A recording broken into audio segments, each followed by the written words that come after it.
Hello, ladies and gentlemen. Welcome back to Tailors of Tech live on Twitch. Hope you all enjoyed today's identity crisis over on the YouTube channel. There were just a stacking up of comments that I felt like everybody needed a refresher, someone to slap them and say, hey, I've always criticized Apple and loved Apple simultaneously, all right? It's just my Apple critique videos have never quite put me on the map the same way as my Apple defense videos. And the Apple defense videos, honestly, were not insanely common. But anyway, I hope you guys enjoyed it. It made me laugh that there's a lot of nice positive comments coming from the video and then people instantly unsubscribing. Starlink is still in beta. For the most part, it's been fine. I've actually been streaming with it quite a bit the past few weeks, and for the most part, it's been fine. Okay, it's working now. Thank you, Cooper Bomb 11200004. Thank you for the Twitch Prime. I'm glad we're back. There's nothing wrong with Twitch. If I went on Clubhouse, I would still have same Starlink issues. For the most part, what's funny is I made a tweet yesterday because I was noticing, man, we've been doing a lot of live streaming. My wife's been working a lot on Starlink, and I was like, it's actually been a lot better. Like, it's very stable. It's very connected. So I made a tweet. I was like, you know, the uptime is measured in seconds now and not minutes. Then, of course, today happens, and we had like an hour-long outage this morning. I was like, great. Right after I jinxed it, right after I said how great Starlink uptime is, that's when it all falls apart. But yeah, it's small enough. The little blips in the live stream are minor enough to me that I'm not willing to spend the extra $50 a month to have Comcast. And it's improved a lot on the day-to-day connection, which is why I'm pretty confident these little dropouts will probably be gone entirely by likely July or August. I think it won't even be a thing. But anyway, yes, I did want to talk about iPhone notches because we got some dummy models floating around more recently. And typically the dummy models, nearing around the month of May, that's where we're coming up on the first week of May being over. Oh no, it's notification went twice to Discord. Everyone gets pinged again.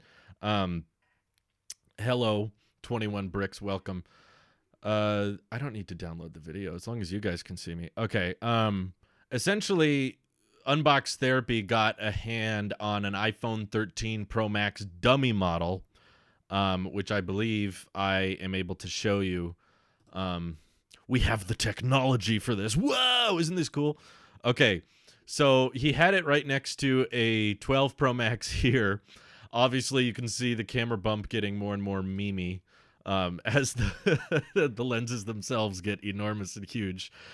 I still feel weird about this microphone placement, to be honest, but it's okay, everyone. I'm still an Apple sheep. Trust me, I still want to buy it. But the reason I'm interested in the 13 Pro Max above all is this is probably the model I'm going to end up getting. But they're finally doing it, at least if this dummy model turns out to be accurate, based on the dimensions of it and the fact that we're coming into May, and typically this is the time of year when full mass production of iPhones starts to become more clear and the finalized design is a bit more obvious.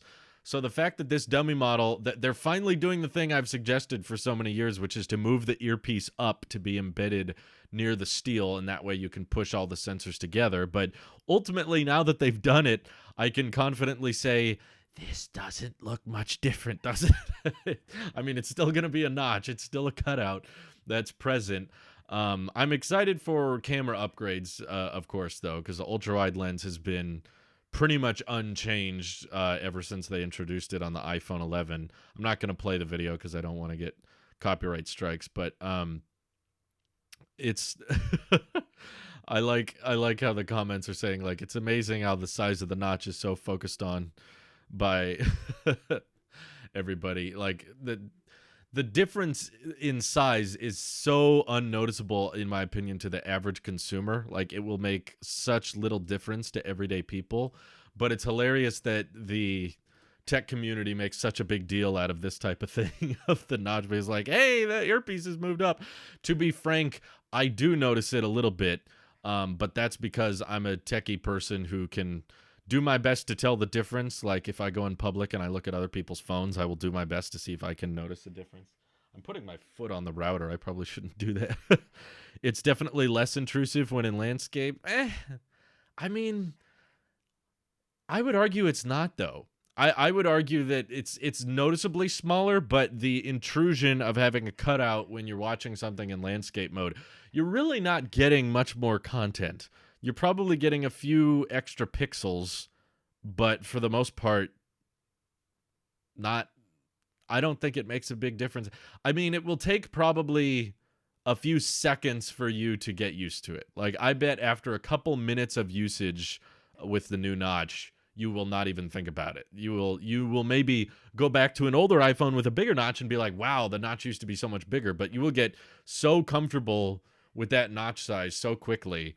I don't even think for a while, like after just a few seconds. Regardless, a notch is a notch. Like, whether or not it's a camera hole or whether or not it's a one camera notch or a 4 sensor notch like the 13 or an iPhone 10 notch, it's still an intrusion that you have to just kind of live with. Let's see. After this iMac shock, I prefer to buy a MacBook Air or a MacBook Pro. Yeah, I don't blame you. If Apple has decided with this new Apple Silicon transition that there's not going to be much performance benefits by going with a desktop over a laptop, then yeah, Ethernet's plugged back in. It almost instantly fixed. As soon as I plugged in Ethernet, it fixed itself very quickly. So I'll leave Ethernet plugged in from now on. Sorry for the ad. I'm not trying to insert ads. Wi-Fi is poo for upload. For downloads, I guess it was doing fine. But anyway, Shakati, this was the question I was trying to answer at the beginning, says, they might do the notch smaller to fit other stuff up there, as iPhone will include an LTPO ProMotion display, fingers crossed, this year, and they might get some animations right there. Does that make sense? It kind of makes sense, but I don't think that the icons, like, I don't think iOS is going to take tremendous advantage of the extra space of the slightly smaller notch. It's not even that much smaller. Like, comparing the dummy model to an actual notch, it's probably like a 25% reduction in size, which when you're talking about a notch that's small, it's, in my opinion, not a huge impact. But when playing games, having a smaller notch means more space for your thumbs to move and control the game. Yeah, but no one puts controls there. I would agree with you if they had controls right alongside the ears of the display, but they never put controls there. So if it's the notch that's the same depth, it's still cutting in just as much. It's just freeing up more space on the very, very sides. To me, that doesn't make a huge impact. I have not seen a game that puts a bunch of buttons and controls right there. Have you seen the iPhone 13 camera layout? I have the diagonal approach where you have one camera going, instead of having stoplight, which is what we've had for a while, now it's diagonal. I don't hate it. I saw some people saying it looked weird and stupid instantly, and I was like, how many times are we going to do this? Like, honestly, how many times are we going to be able to get mad about iPhone camera arrangements only for it to come out and then everybody gets used to it and no one cares? Because there have been so many times. I honestly remember back in iPhone 7 days when everyone thought it looked so stupid for the telephoto lens to be like widening the size of the camera bump, because I can recall making tech videos way back when I was complaining about how iPhone camera bumps were getting worse and not better, and I always hated camera bumps. I still do. If it was possible to make the camera flush on the back, I would take that. I would prefer that if at all possible.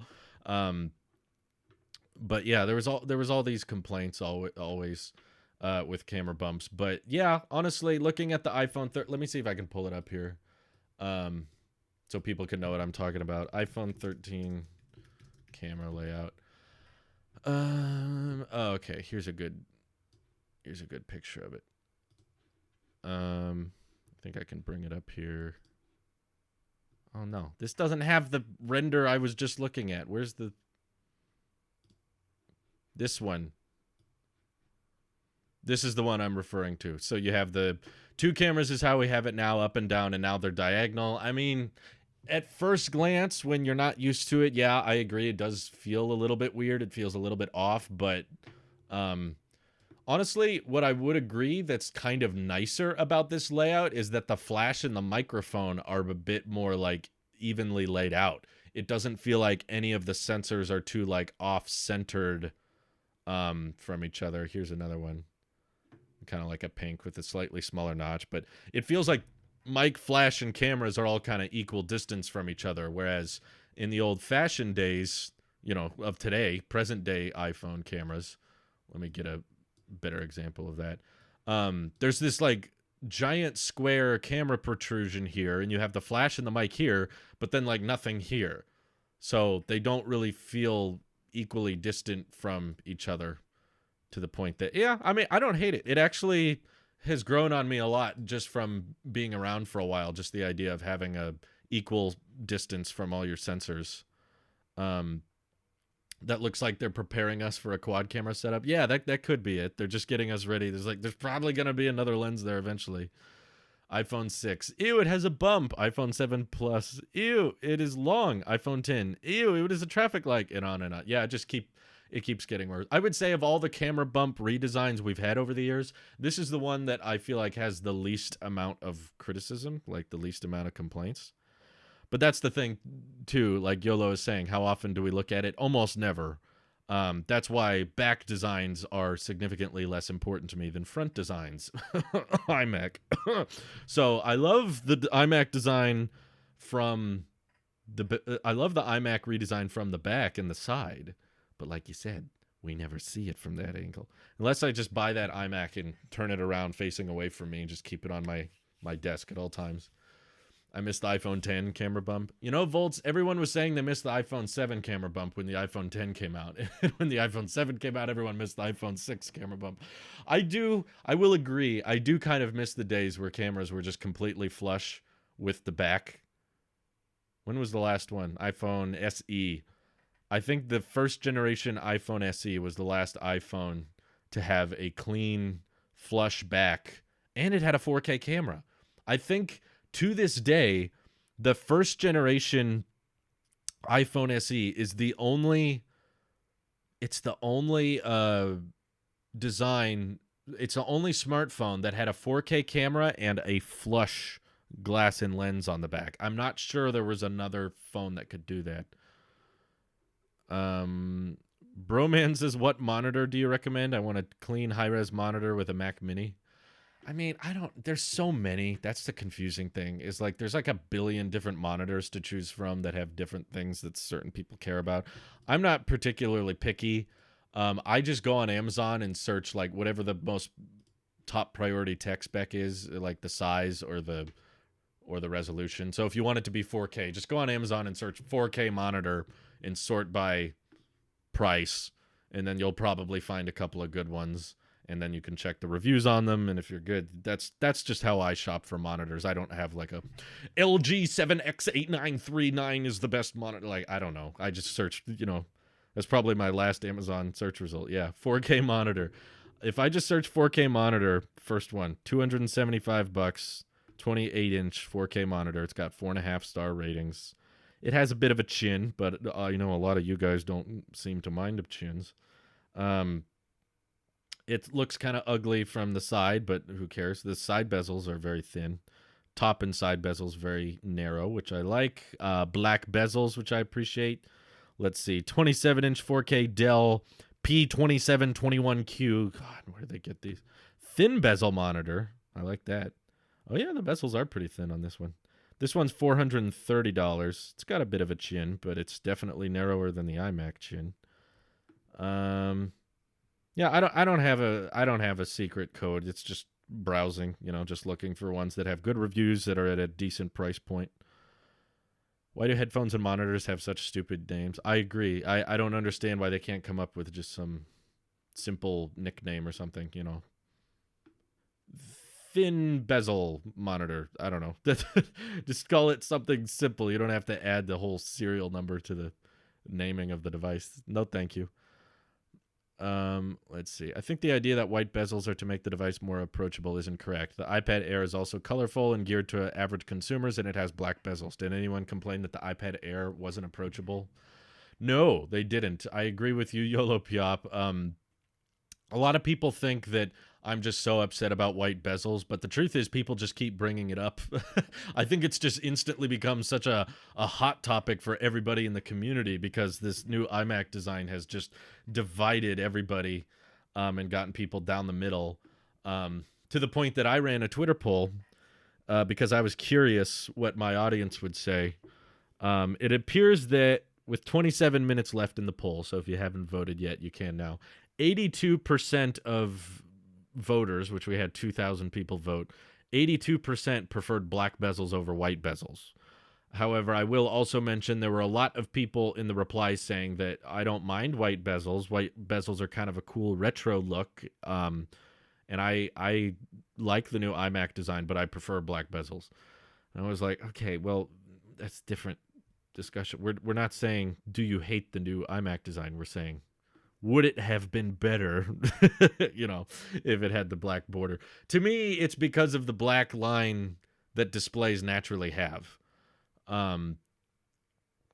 Like white bezel concept art always looks much better than actual white bezel products in reality, because in concept art they shrink down the cameras to be really small, and they also completely ignore the fact that displays, when they have a white bezel, have this very noticeable black line that goes around the entire screen. So in my opinion, it's like having a two-tone bezel whenever you go with a white bezel, because if you have a black bezel, that line, it disappears. You can't see it. I don't see it on my iMac Pro. I don't see it on my iPad or my phone or my watch. I don't understand why everybody's suddenly okay with it. Like, we've had black bezels on everything for so long, and no one was complaining, and now all of a sudden white bezels are back, and everyone's like, it's good now. No one actually has seen the updated iMac in person yet. Like, we're all just seeing renders. But when you have a white border, that black line around the pixels becomes a lot more noticeable to me, and that stands out and becomes more obvious.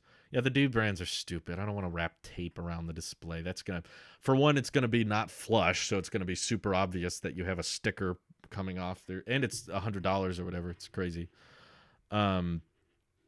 Apple's not doomed. They'll do perfectly fine, and I imagine the redesigned iMac will sell probably decently for the market it's serving compared to other HP desktop all-in-ones. I'm sure this one's much more powerful, and there definitely seems to be some people that like the design. Almost most people like the design. It's divisive at best. I still think they would have had a more universally liked feedback if they would have just gone with the iPad on a stick idea, but oh well. Maybe they did want to make it intentionally ugly so that the 32-inch iMac could stand in its own regard, and they just were like, we can't make it look too similar to the 32-inch iMac, otherwise no one will buy the 32-inch model, so we got to give the 32-inch fan base something to appreciate. I don't know.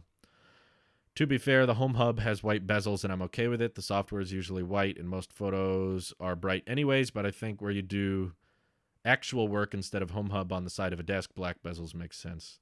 Yeah, I didn't care for the design of the Home Hub either. I've seen that at Best Buy before, and I don't care what the device is. I don't care if it's cheap. I don't care if it's the base model, the entry model.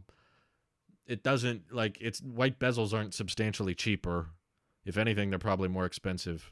And yeah, I agree. If you have light mode on more often, but today's day and age, we have dark mode on everything. Everybody's going with dark mode most of the time. Remember how angry people were when we didn't get dark mode in 2018? Everybody wanted dark mode like it was air. Everybody needed dark mode like it was oxygen. Now everyone's like, oh well. This year is 4 years since the iMac Pro. I hope there will be a little change. Me too. I'm gonna be disappointed if I'll give you the fact that I agree that it makes sense for the larger size iMac, whether they call it 32-inch iMac or they call it the iMac Pro. It makes sense for the bigger one to have black bezels. I'll give you that. I could see that happening. But the removal of the chin is less likely to me, because I imagine the updated iMac to still look really thin from the side and have very similar design characteristics to the 24-inch iMac. And that results in basically the same design iMac Pro we already have. Black bezels and a gray chin. And to me, that's like, I didn't wait all this time just for from the back it looks thinner. So anyway, I know this is a dead horse we've been beating a long time, but I am trying to get somewhat hyped for iPhone season. We're only 4 months away. We're in the month of May, and most of the rumors are saying to expect iPhones in September, which is good. And a 15 chip, holy crap, that's going to be fast. Will there ever be another like iPhone series chip with an X, or is that done now? Do you think that iPad Pros are only going to be rocking Mac chips like the M1 from here on out? And does that mean, are we never going to get A14X or A15X? That's just never going to happen anymore. iPhones just have their own series of chips that they also put into more mid-range and entry-level iPads. HP can't make it that thin, but they can make their bezels and chin a lot thinner. Just the side view isn't as thin, but who cares? No more X. M has replaced it. Okay. What do you guys think? I know what YOLO thinks. Let's see. I really hope we see the M1X at quadruple UDC. M1 is kind of overstaying its welcome.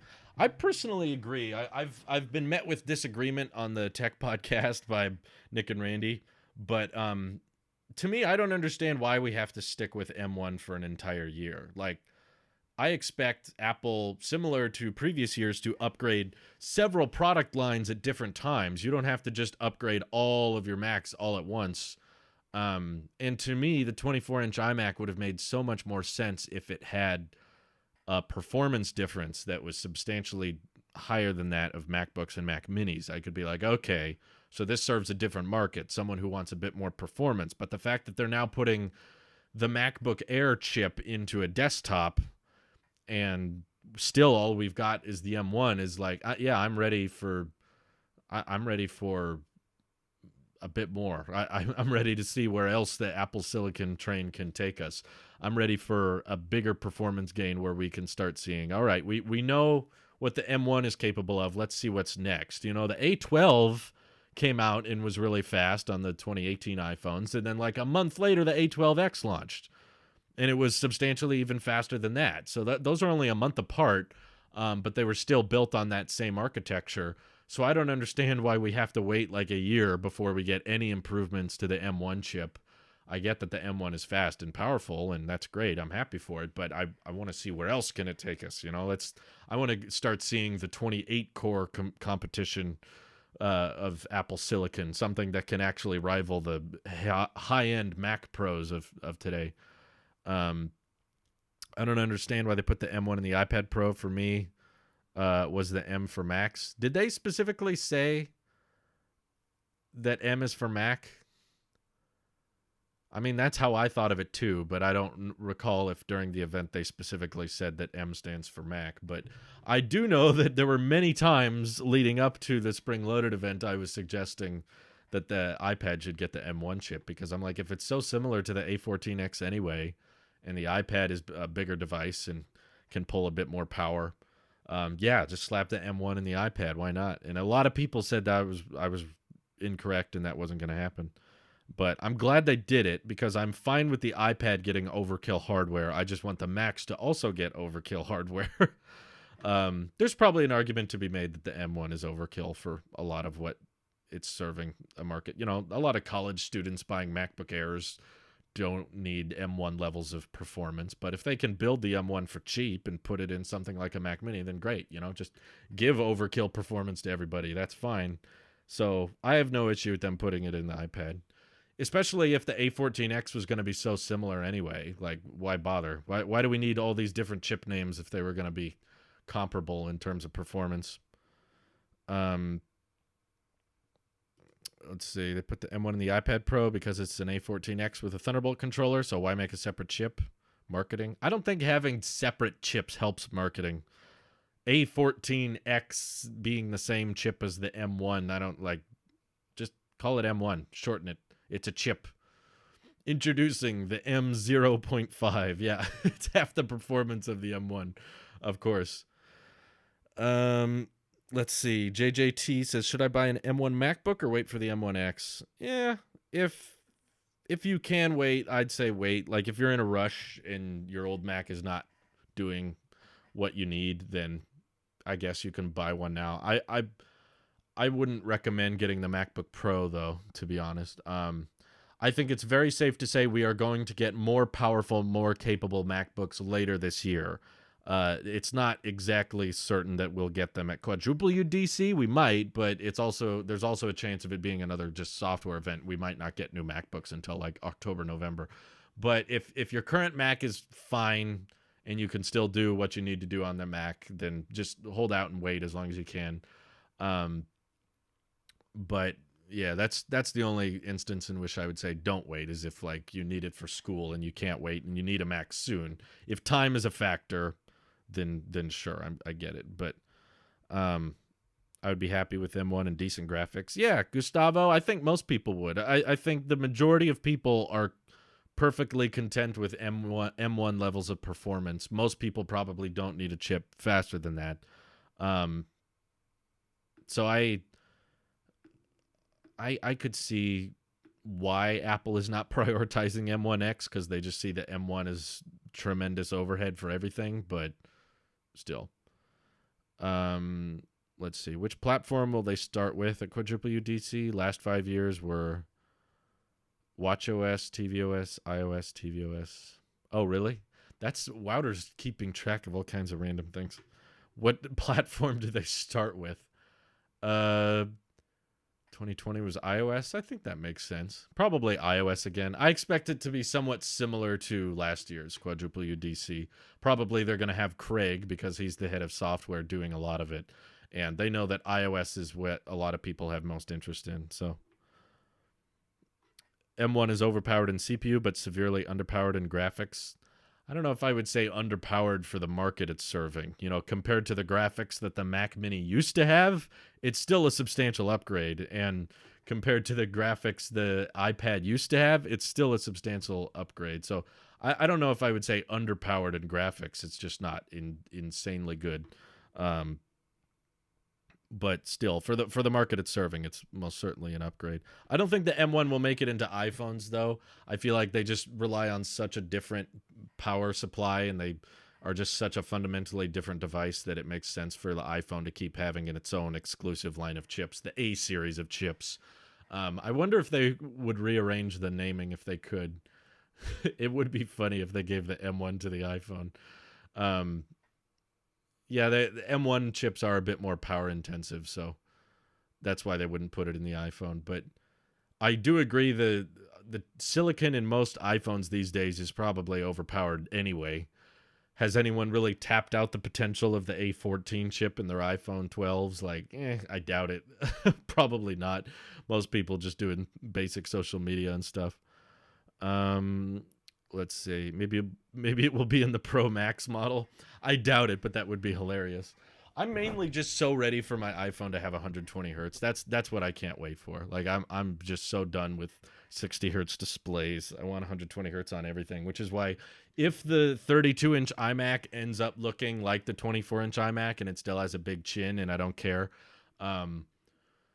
then I will probably invest in a third-party monitor that has a high refresh rate display. Then my iPad, phone, and Mac will all be high refresh rate, which would be awesome.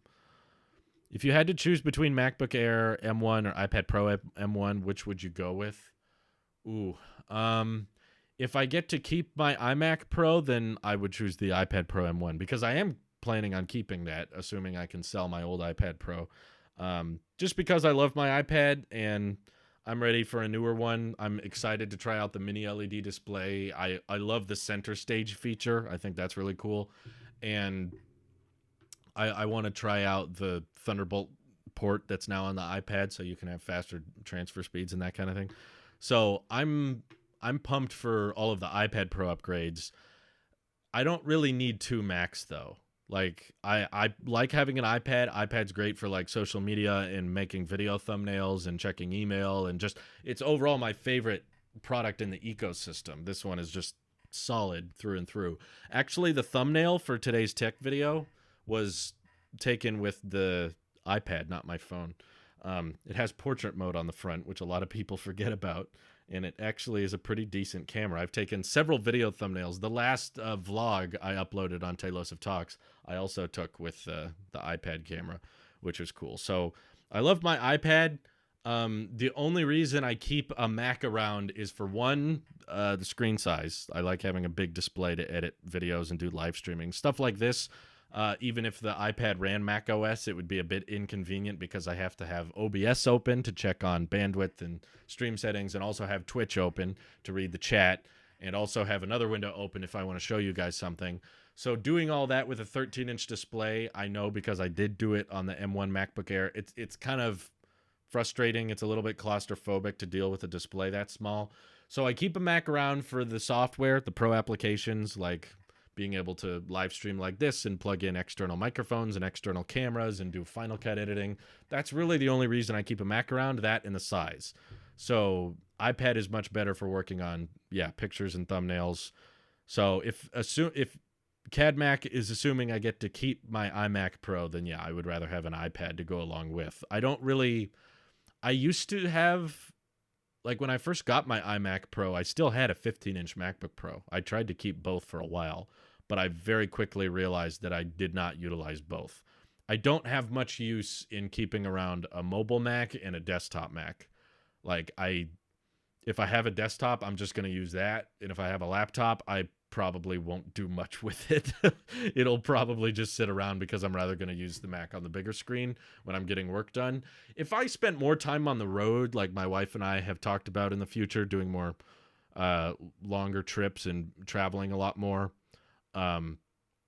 If I was traveling a lot and working more on the road, then I would be more inclined to invest in a laptop and something I can take around with me all the time. But so far, for my workflow and also my wife's job, we spend a lot of time at home. So as long as that's the case, the desktop is going to make most amount of sense. I think I agree with Dark Op here. He says, for me, is my iPad Pro to sit on the sofa when I watch TV to surf the internet. Yeah, I do that with my phone too. But iPad, I would say, for general media consumption is much more fun. Like a touch interface and 120 hertz and Face ID and even banking.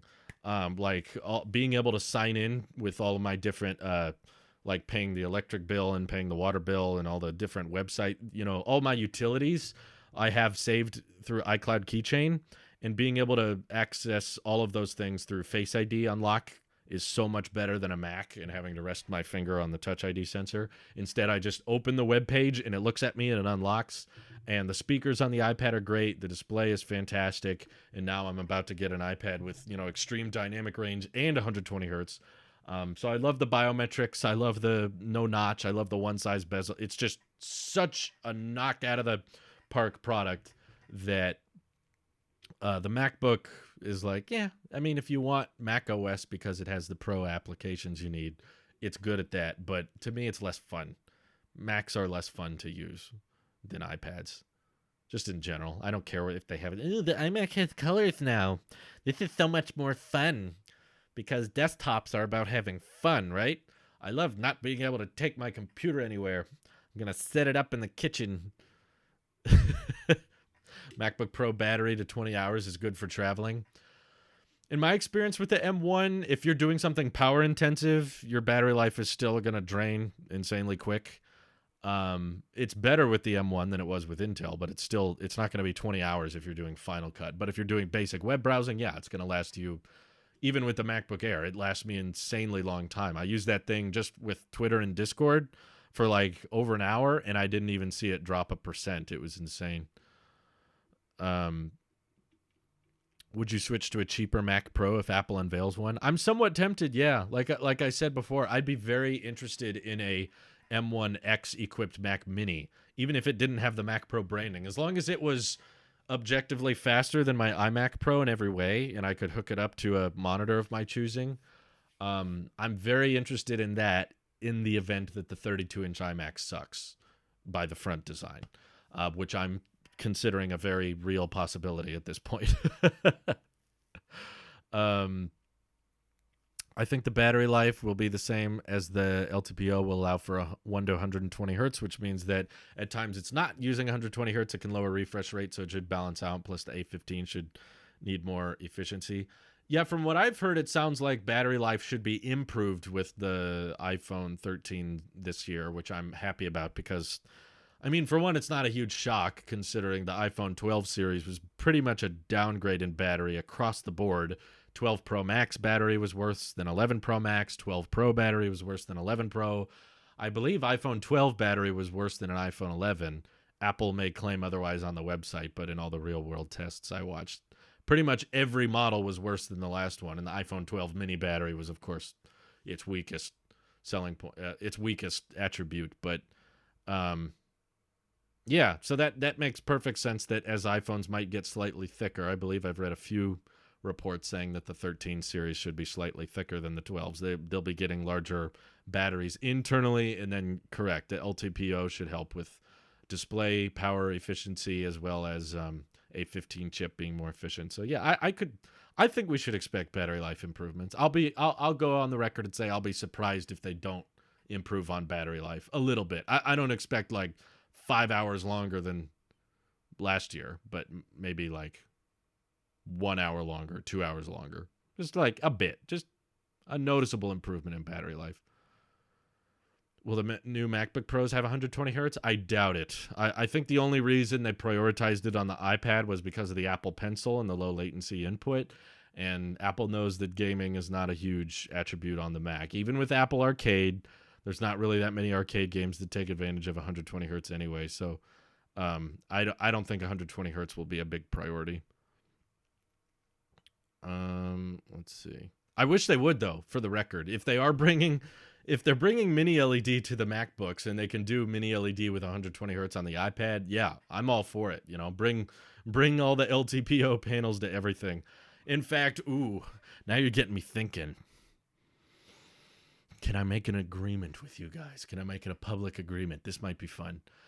I'll say, like, I'll get a 16-inch MacBook Pro if it has 120 hertz. That would make me really, really want it. If I knew I could have a Mac with built-in native 120 hertz. Oh, I love it so much. It's honestly a curse. Like, if you don't notice the difference, I envy you. I wish I couldn't notice the difference. I would have so much better battery life. If I didn't notice the difference, I would probably keep the iPhone 12 mini for another year. And it's not that there's anything wrong with the new iPhones. It's just the changes are going to be so minor. They're going to be very, very... It's going to be such small differences. Like, the camera on my 12 mini is amazing. I keep taking pictures of food with it or random stuff.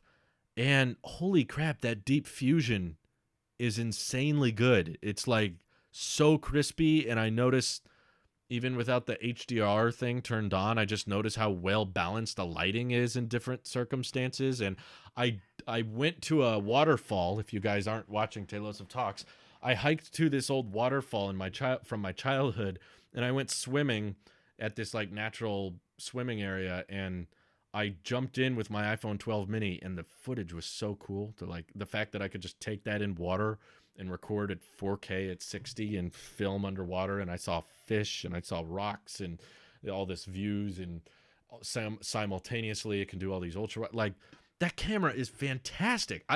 Every time I take pictures with the 12 mini, I'm just like, how can this get any better? I don't understand. Like, sure, I could use a telephoto lens on occasion, but the Pro phones already have that. But honestly, for the most part, I haven't been using it that much. I'm just like, how can these cameras really improve at all? Especially if you're on the Pro line and you're not going to have if you already have a telephoto lens. If you want to talk about like space zoom, like we're going to have 100x telephoto lens. Okay, now you're just kind of flexing, but I don't find myself in that situation very often. But if we're just talking about the base model iPhones with 2 cameras and they don't have telephoto lenses, like, holy crap. How can they improve them? The Apple TV 4K could be an option for gaming who like it, like a PS4 for gaming. It's more about the software than anything. The hardware has never been the issue with the Apple TV. The hardware has never kept the Apple TV from being a game console. It's been all about game optimization. It'd be an option if there were decent games. That's the main issue. Between Apple TV Plus, Arcade, and Fitness Plus, which one do you think is doing the worst? It's an interesting question. Well, I don't know. I feel like I know some people that like Fitness Plus. I know quite a few people that have liked the TV Plus shows. I don't know that many people defending Arcade, though. I've seen pretty much universal disagreement that, like, okay, some of the games are good, but they're not $5 a month good. I guess Fitness Plus is naturally the more expensive one, so that makes me want to say Fitness Plus is the worst. I do kind of despise Fitness Plus because it's just like, you don't, like, it only works if you have an Apple TV and the watch, and the only difference between this and just like watching workout videos on YouTube is it puts your heart rate on the screen. But all the workout videos they have like require all this special equipment that not everybody has. So Fitness Plus, you're really just paying for like YouTube videos that happen to put your heart rate on the screen instead of just checking it on your watch. And that's pretty much the only difference. That is pretty stupid. Arcade at least has some kind of like, you know, artwork and exclusive titles and interactive games and stuff. It's like, yeah, I think I might say Fitness Plus. 100 bits from Neum, thank you, says, I cannot wait to start supporting you on Twitter. Oh no. The profile tip jar was just introduced and will be rolling out globally in the coming months. And my favorite feature, I can't wait to come out, is super follow so I can subscribe to you on Twitter. What? What are you going to post on Twitter that you put behind a paywall? That's what I don't understand. They're going to kill OnlyFans and Patreon? I don't think so. I feel like Twitter's just trying to play catch up and people are probably not going to adjust. To me, it's so frustrating because our taxes are so complicated every year because of all the different income streams I have between YouTube and Twitch and Teespring and the podcast, and the podcast has multiple ad revenue sites. So it's like, it's a good problem to have. Don't get me wrong. I'm grateful that I can make money on multiple sources and that I've diversified income, and I still have a Patreon.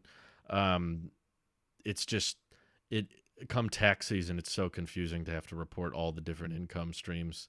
So that's one of the reasons we're not going to keep doing merch after this year. We're going to close the merch site later just because, you know, it makes some money, but it's really not much. And I never really wanted to be the type of YouTuber that makes a lot of money off merch because I never wanted to rely on it that heavily to the point where I like, people aren't buying my clothes, I need to promote my clothes more. I was like, you know what?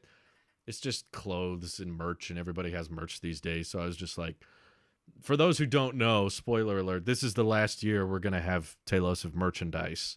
So probably by around October or November, the store will close and there won't be any more merch.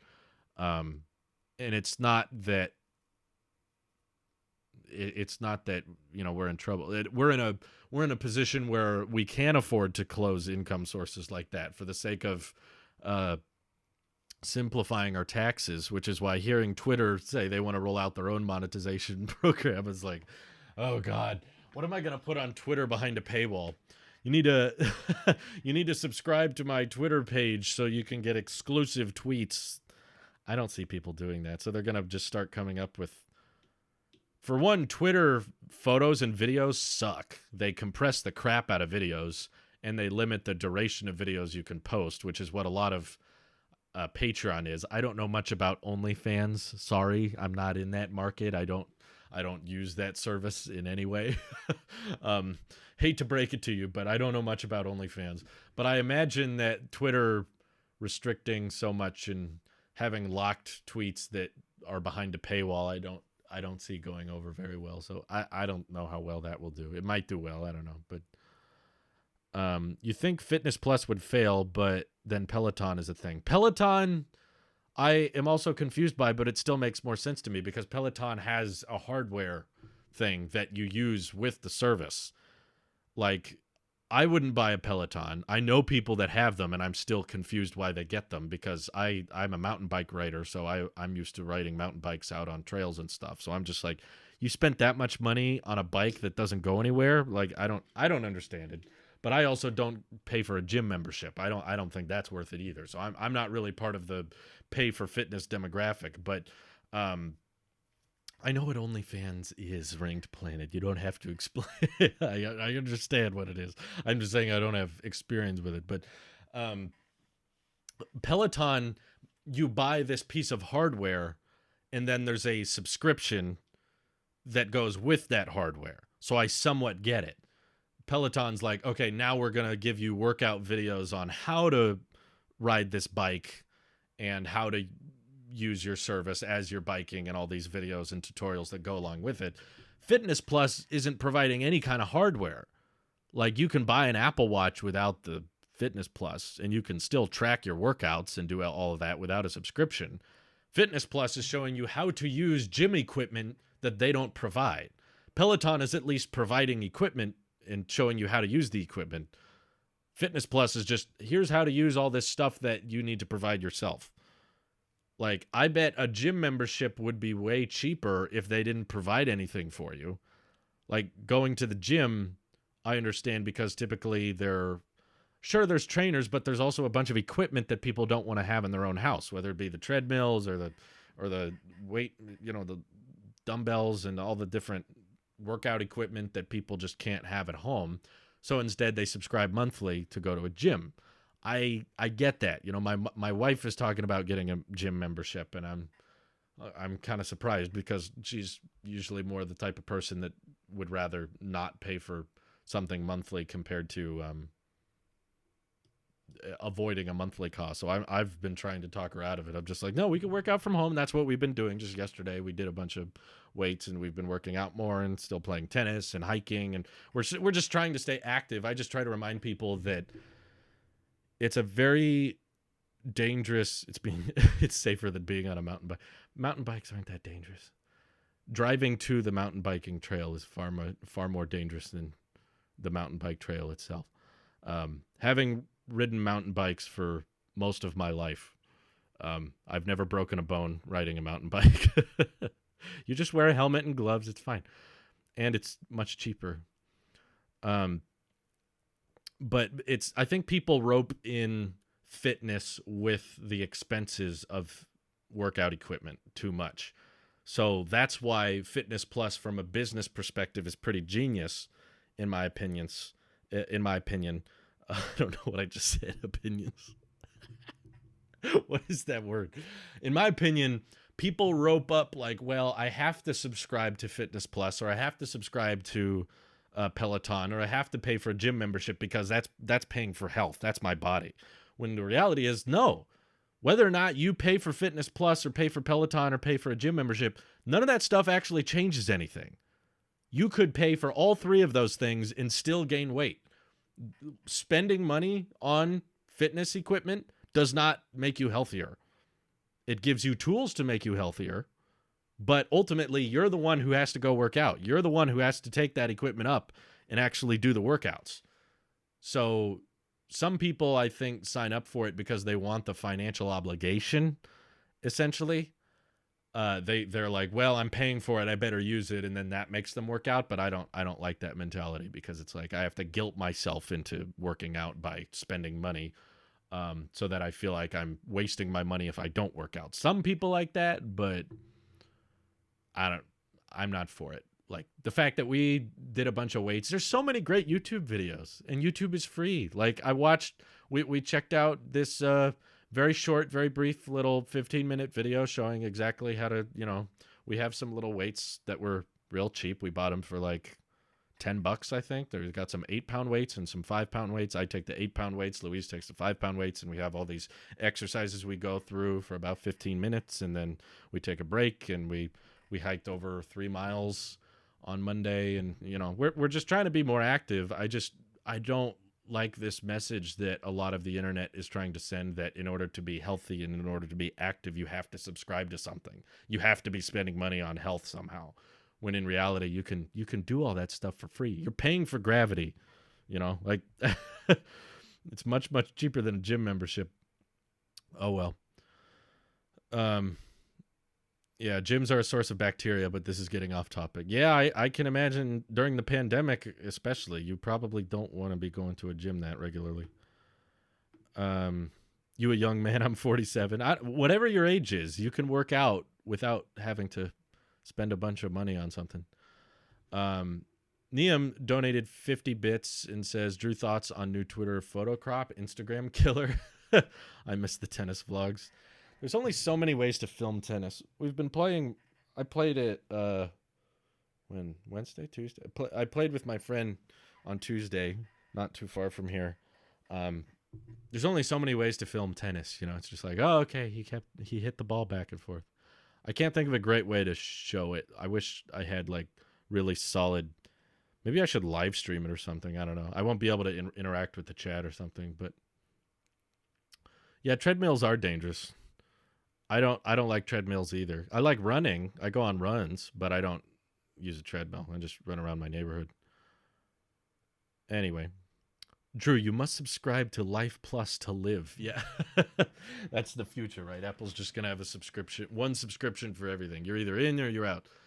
There's some equipment in gyms near me that are really good but aren't feasible to have in a home. That's true. I agree. That's if you want the specialized gym equipment that you can't store at your own place. Like makes total sense in my opinion because our house is tiny. We don't live in a very large house. So if I wanted very specialized gym equipment, that's the thing though, I don't. I'm fine with just doing runs and doing hikes and going mountain bike riding and then lifting our weights. I'm good with that. But if I wanted to do something more complicated, you know, some of this stuff and more of this stuff and all that, then yeah, gym membership would probably make more sense than getting one of those giant pieces of equipment and trying to stuff it in my house somewhere because we don't have a big house. Anyway, this is a bit off topic, but thank you for the bits, Neum. Let's see. I have a free trial to Fitness Plus. Haven't used it much. Yeah, I didn't use mine. I saw a couple of the videos and I just wasn't my thing.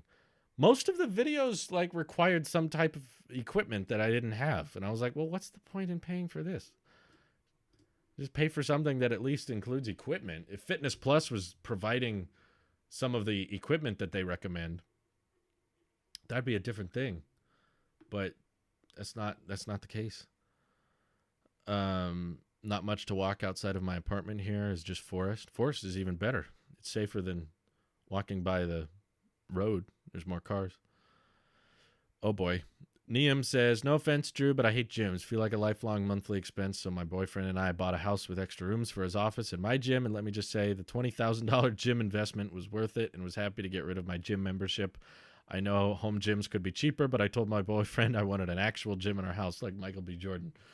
Well, good for you. I mean, that's a lot of money to spend. I definitely would not spend that much, but hopefully it works out for you.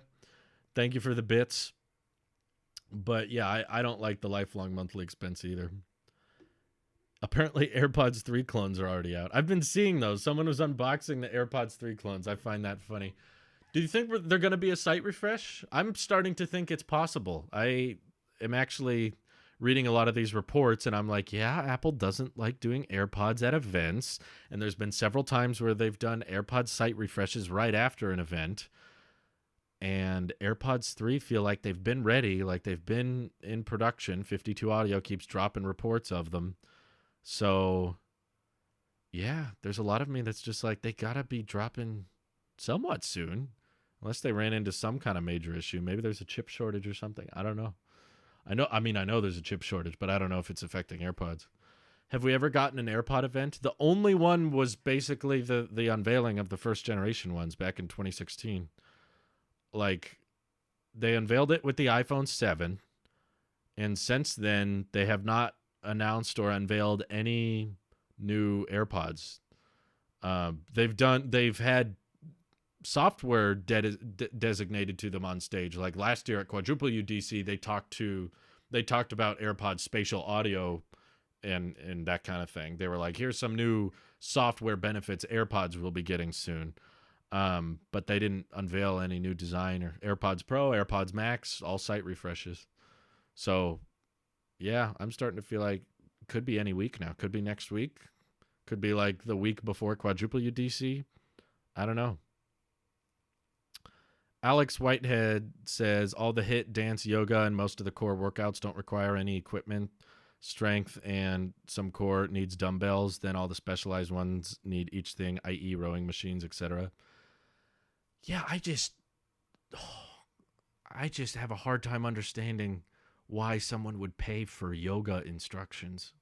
You know how cheap that crap is online? Like if you're trying to make the argument that Fitness Plus is better because I can see my heart rate on the TV screen, but you're doing yoga Are you trying to close your activity rings through the yoga to check your heart rate as you? How's my heart rate doing? Like I don't get it at all. Um, all that stuff is not exclusive. It's not like you're basically paying for like high production value workout videos, but workout videos have been a thing for a long time. Um, and they're out there for free. They're easy to find on the internet. You're just like, well, I want my workout videos to be 4K. It's a very precise thing to pay for, in my opinion. I wouldn't pay $1 for it. It has nothing to do with the price. Everything to do with the idea that you're losing money by utilizing a service. It has very little to do, in my opinion, with whether it was $5 or $1 or anything. It's just I check my heart rate for yoga. I have a hard time processing that. I have original AirPods and the AirPods Pro and Beats Flex. Yeah, I had a lot of software issues with my AirPods Pro in the first year and charging issues. Like, I kept running into issues with them not wanting to charge correctly. But ever since I got the replacement model and I got a replacement charge case, they've been fantastic. Really nothing but great things to say about them. The active noise cancellation whenever I mow the lawn it's amazing. I love being able to cancel out the sound of the mower, and I love when it announces messages as I'm mowing, which is really convenient, and the sound quality's been fantastic. I think my ears have adjusted. I've gotten more, like, I don't have to adjust them as much. They stay in my ears pretty comfortably, and they don't feel sore like they used to. And I use them for all the podcasts. Whenever I do the FaceTime calls for like over 3 hours, I use AirPods Pro.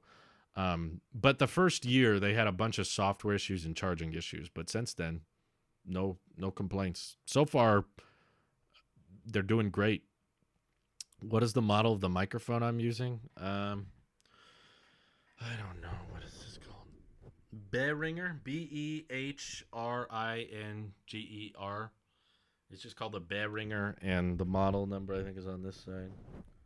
Ultra Voice.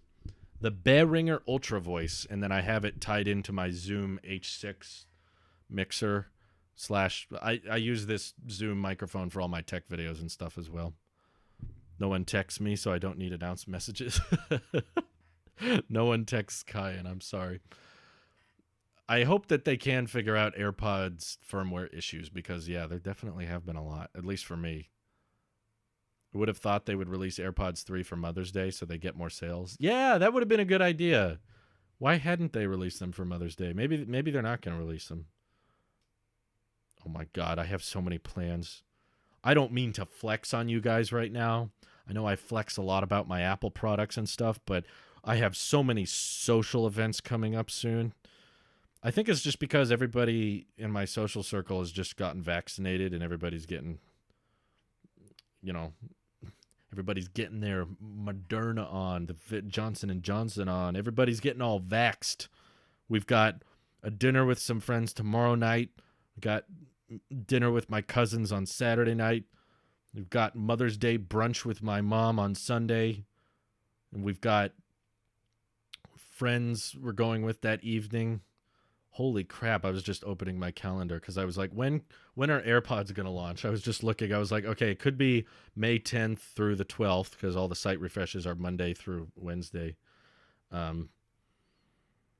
Tomorrow's dinner is at our place, but the dinner on Saturday is at someone else's place, so we don't have to prepare for that one. Anyway, so much social flexing. Oh, and then Monday, too. Oh, my God. So many. And then a retirement party for my parents on the 25th. My goodness. My calendar has never been this full. Also, it's 6 de Mayo today. Boy. And then I get my second dose on the 21st. Whew. What a busy month.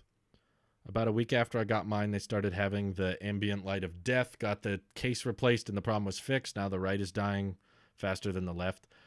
It's a fundamental issue. I'm pretty sure they all do that because when you have AirPods with the Hello Siri feature equipped, one that is using the microphone, especially if you're doing FaceTime calls, it's got to use one microphone but not the other. That means the one with the microphone, the battery drains faster than the one that's not using the microphone, which means that one gets going on a higher cycle than the other one. So when it's always using the microphone of one AirPod, that one will degrade faster and get aged quicker basically than the other one. And that's why that's essentially why AirPods always have one go out before the other. I don't know of a great way for them to solve that. Maybe via software they should switch microphones on occasion. Like 1 week they use the right microphone and the next week they use the other microphone until the cycles kind of balance themselves out. I don't know how possible it is, but I also think it would be really cool if they could make an easy way to swap out batteries of AirPods so that if one is degrading, it's simple to pop that battery out and get a new one in there. Up in Canada, we haven't even finished vaccinated 40 plus. Oh, wow. I hope that rollout comes quick. On my originals, it's the right side faster empty. I think it's the microphones. Oh, man. Another 100 bits from Neum. Thank you. What would you think if Apple was to release Xcode for the iPad? Little brother seems interested in coding, but doesn't own a Mac. You don't need a Mac Pro. I would so gift him Xcode like I gifted him LumaFusion, which he doesn't even use apparently. He's the only kid I know who doesn't want to be a YouTuber, which is weird because every Gen Alpha kid I know wants to be a YouTuber, but he says he wants to be a software engineer in the medical field, innovating technological advancements. Wow. Well, that's a admirable career choice. Most of the younger kids I know want to be YouTubers. But we encourage that. We need more people that want to be software engineers, especially in the medical field. That's fantastic. Give him a pat on the back. Give him a round of applause for someone who wants to pursue that, because that's honestly the world. Saying this as a YouTuber, the world does not need more YouTubers. There are plenty. In fact, there's probably too many. The market's very saturated, and we're just kind of helping people waste time on the internet. Whereas people who want to become software engineers, that's a admirable, responsible profession to get into. I would love it if they brought Xcode to the iPad. I really, really want them to. I don't want the iPad to be restricted by any type of software. Anything the Mac can do software wise, I want the iPad to be able to do, especially now that it has keyboard and trackpad support and everything. So I'm all in favor of it. I want Final Cut, I want Terminal, I want Logic. Give it everything. I honestly would not be super against putting Mac OS on the iPad, like being able to boot it up separately. I know some people are against that, and they're like, Apple would never do that. And I somewhat agree. It does sound kind of not like something Apple would be willing to do. But if they just deactivate the touchscreen and make it a Mac OS device, and that's just an optional thing. You can opt into iPad OS if you prefer, but if you want to opt for Mac OS, you can. I'd be fine with that. I'd be like, cool, I'll take it. iPad is Mac replacement now. Drew is just saying that so he gets all the viewership. No, lots of people are leaving my channel, and that's fine because I think I'm overpaid, to be honest with you. A bunch of people leaving. Oh, well, that's fine. We got too many subscribers as is. Didn't think of that. I'm losing people. I don't care. Anyway, I appreciate the bits, and I appreciate you guys for tuning in. I hope you enjoy the videos, and I'm going to go probably exercise with my wife now. I appreciate you all for watching, and hope you have an excellent rest of your day. Take care. Bye-bye.